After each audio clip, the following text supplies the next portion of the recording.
اللہ تعالیٰ نے فرمایا وَاذْكُرُوا اللَّهَ كَثِيرًا، اللہ کا ذکر کثرت سے کرو، کثرت سے کرو۔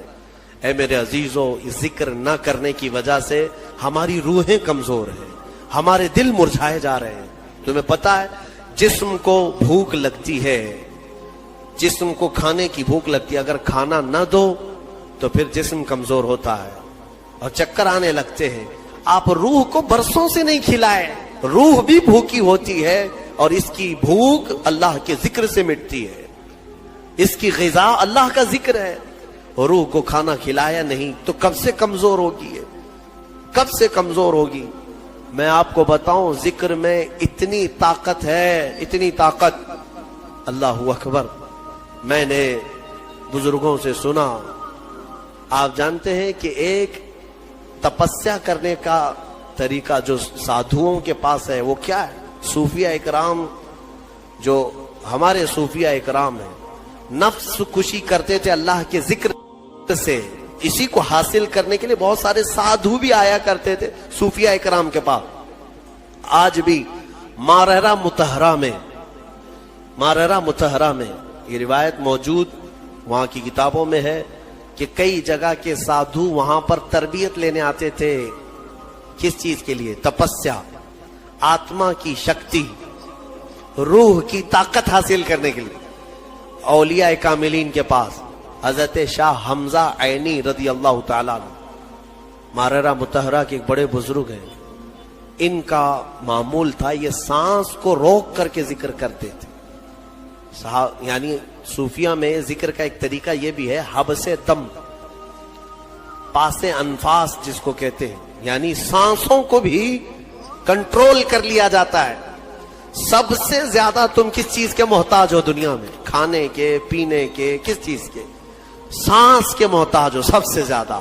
اور صوفیہ یہ کہتے ہیں کہ دنیا میں جو سب سے زیادہ ضروری چیز ہے اس سے بھی چھٹی حاصل کر لو، سوائے اللہ کے ہم کسی کے محتاج نہیں، سوائے اللہ کے ہم کسی کے محتاج نہیں۔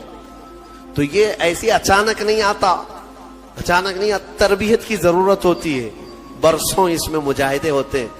صوفیہ اکرام، اولیاء اکرام کن کن چیزوں سے چھٹی لے لیتے پتہ ہے؟ کھانے پینے کی خواہش باقی نہیں رکھتے، ہر چیز کو چھوڑ دو، اب مجھے حاجت ہی نہیں اس چیز کی، کھانے کی طبیعت ہی نہیں مانتی۔ باڈی کو جیسے آپ عادت ڈالیں گے یہ باڈی ویسے ایکسپٹ کرے گی، تربیت کرنے کی ضرورت ہے۔ صوفیہ اکرام میں بعض اولیاء وہ ہیں جو نیند سے اپنے آپ کو آزاد کر لیتے، سونا ہی نہیں ہم کو، جس چیز کا غلبہ اپنے اوپر آ سکتا ہے اس سے آزادی لینا ہے۔ میرے عزیزو، یہاں تو ایسا ہے کہ نشے سے آزادی نہیں کر پا رہے ہیں، اور وہ صوفیہ روز مرہ کی حلال چیزوں سے بھی اپنے آپ کو آزاد کر لیتے تھے، کسی چیز کو اپنے اوپر حاوی ہونے نہیں دیتے۔ میں اللہ کا بندہ ہوں، صرف اس کا محتاج ہوں، باقی کسی چیز کا نہیں۔ میں آپ کو ایک بتاتا ہوں، حضرت شاہ مینا رحمت اللہ علیہ لکھنؤ کے بڑے بزرگ ہیں، آج بھی لکھنؤ میں ان کا مزار پاک ہے۔ جب یہ مجاہدہ کرتے تھے نیند کو ختم کرنے کے لیے، جانتے ہیں ایک اونچی دیوار پر، اتنی چھوٹی سی دیوار ہے، دیوار پر چڑھ کر کے نماز پڑھتے تھے رات کے وقت۔ دیوار پر چڑھ کر کے عبادت کرنے کی کیا ضرورت ہے؟ وہ اتنی اونچی دیوار تھی، رکوع کرتے، سجدہ کرتے اور لمبا قیام، اور لوگ ان سے کہتے کہ حضور یہاں عبادت کریں، وہاں کیوں؟ کہتے کہ عبادت کے درمیان اگر اونگ آئے، جھپکی آئے تو پھر میں اپنے جسم کو سزا دینا چاہتا ہوں کہ وہ دیوار سے نیچے گر جائے۔ جو اللہ کی عبادت میں غفلت کرے گا اس جسم کی سزا یہی ہے کہ وہ دیوار سے نیچے گر جائے۔ حضرت ابو بکر شبلی ایک مرتبہ ذکر کی مجلس میں رات کے وقت بیٹھے، آنکھوں میں غنودگی آئی، یعنی تھوڑی جھپکی آئی۔ یہاں تو پورا کئی لوگوں کی نماز ہی نیند میں ہو جاتی، ہاں جمعہ کا خطبہ تو اکثر نیند میں جاتا ہے، بعد میں پتہ چلتا ہے جب جماعت کے لیے امام کھڑے ہو رہے ہوتے ہیں، پورا خطبہ پتہ ہی نہیں۔ کچھ لوگ تقریر خواب میں سنتے رہتے ہیں اور خطبہ چوتھے آسمان پر پہنچے ہوتے ہیں۔ میرے عزیز ہو، حضرت ابو بکر شبلی کو ایک بار صرف جھپکی آئی تھی، اس کی وجہ سے انہوں نے کیا کیا جانتے ہیں؟ روز رات کو پھر جب ذکر کی مجلس میں بیٹھتے تھے تو آنکھوں میں نمک کا سرما لگاتے تھے، نمک میں سلائی پھیر کر کے اپنی آنکھوں میں لگا لیتے تھے، جس کی وجہ سے نمک لگا سکو گے آنکھوں میں؟ نمک کا پاؤڈر لگا سکو گے؟ جس کی وجہ سے ان کی آنکھوں میں خون آ جاتا تھا. لوگ کہتے ہیں آپ کے مریدین کے حضور کیوں آنکھوں کو اتنا تکلیف دیتے؟ فرماتے ان آنکھوں کی سزا یہی ہے جو اللہ کے ذکر سے غافل ہوئی تھی. ایک بار جو جھپکی آئی، یہ حاضر کیوں نہیں تھی مجلس میں؟ میرے عزیزو، یہ ذکر کے آداب جو ہے صوفیہ اکرام سے سیکھنے کی ضرورت ہے. کبھی کبھار آپ یہ ذکر کی مجلسیں قائم کرو اور پھر دیکھو تمہاری زندگی میں انقلاب نہ آئے تو پھر مجھ سے کہنا. دنیا پھیکی لگنے لگ جائے گی. میں محسوس کیا ہے جن نوجوانوں کو ہم نے ذکر کی عادت ڈالی، وہ رات کے 12 بجے بھی اپنی ساری مصروفیات چھوڑ کر، نیند وغیرہ چھوڑ کر، ممبئی جیسے شہر میں رات کے 12 کے بعد ذکر کی مجلس میں آتے تھے تو 400 سے 500 کی تعداد میں وہ پورے جمع ہو جاتے. ان کو کون سی چیز کھینچ لاتی؟ کیا ہم نان کھٹائی دے رہے ہوتے، پیسے دے رہے ہوتے؟ نہیں. جس کو ذکر کی لذت ملتی ہے وہ کھانے سے زیادہ بھوکا ذکر کا ہو جاتا ہے، اسے بھوک لگنے لگتی ہے. عادت ڈال کر کے تو دیکھو اس ذکر کی مجلس کو. میں رہوں نہ رہوں، آپ وقتاً فوقتاً اپنے گھر میں بھی ہفتے میں ایک مرتبہ 10 منٹ کے لیے صحیح اپنی آنکھیں بند کرو اور ذکر کرو اور مولا کے کریم کی بارگاہ میں اپنے آپ کو سپرد کرو کہ مولا میں دنیا سے بھاگ کر تیرے دربار میں آیا ہوں، تو اپنی پناہ میں مجھے رکھ اور میرے حوالے مجھے 1 منٹ کے لیے بھی مت فرما، میرے نفس کے حوالے مجھے مت فرما. یہ دعا کرو، اللہ تعالیٰ تمہارے دلوں کو قویت عطا فرمائے گا.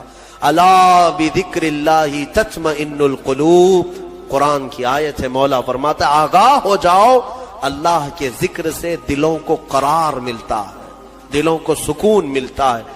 آپ کو میں یہ بات بھی بتاؤں، ایک عالم دین ہے، وہ کہتے ہیں امریکہ کی کسی ایک لیبوریٹری میں ایک ڈاکٹر صاحب نے ان کو، جو کارڈیالوجسٹ تھے، بڑے دل کے امراض کے ماہر، تو انہوں نے لیب میں لے جا کر کے اس مولانا صاحب کو کہا کہ میں آپ کو سناتا ہوں، شاید وہ ریڈیالوجی ہے جس میں جسم کے اندر کے آوازیں بھی سنی جا سکتی ہیں. وہاں پر مشین جو ہے، تمہاری پھڑکنے والی نسوں کی آواز بھی آتی ہے اندر، اور دل کے دھڑکنے کی بھی آواز، تمہارے سانس لینے کی بھی آواز کیسی ہے وہ پتہ چلتی ہے.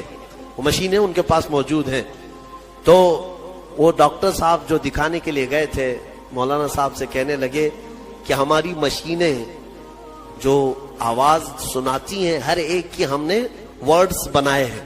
دل کیا کہتا ہے، یعنی سانس لیتے ہیں تب کیسی آواز آتی ہے، ہر ایک کی ایک ورڈز ہوں گے نا، ورڈز ہوں گے. کوے کی زبان سے آواز نکلتی، الفاظ نہیں ہوتے، لیکن آپ سے پوچھیں گے تو آواز کیسی ہوتی ہے تو آپ کہیں گے کائیں کائیں کرتا ہے. ہاں، آپ چیں چیں کیوں نہیں کرتے؟ کوے کی آواز کو کائیں کائیں، مشابہت کی اس سے ملتی جلتی آواز آپ نکال کے بتائیں گے. تو وہ ڈاکٹر صاحب کہنے لگے ہماری مشینوں پر جو دل کے دھڑکنے کی آواز آتی ہے، اس کو ہم نے جو ورڈز دیے ہیں وہ دل کرتا ہے لب لب لب لب لب لب. انہوں نے یہ ورڈز دیے.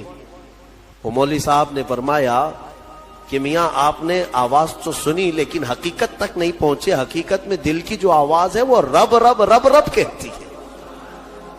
یہ جو دھڑکن کی آواز ہے میرے عزیزو، ہمارے دل کو بھی حاجت ہے میرے مولا کی.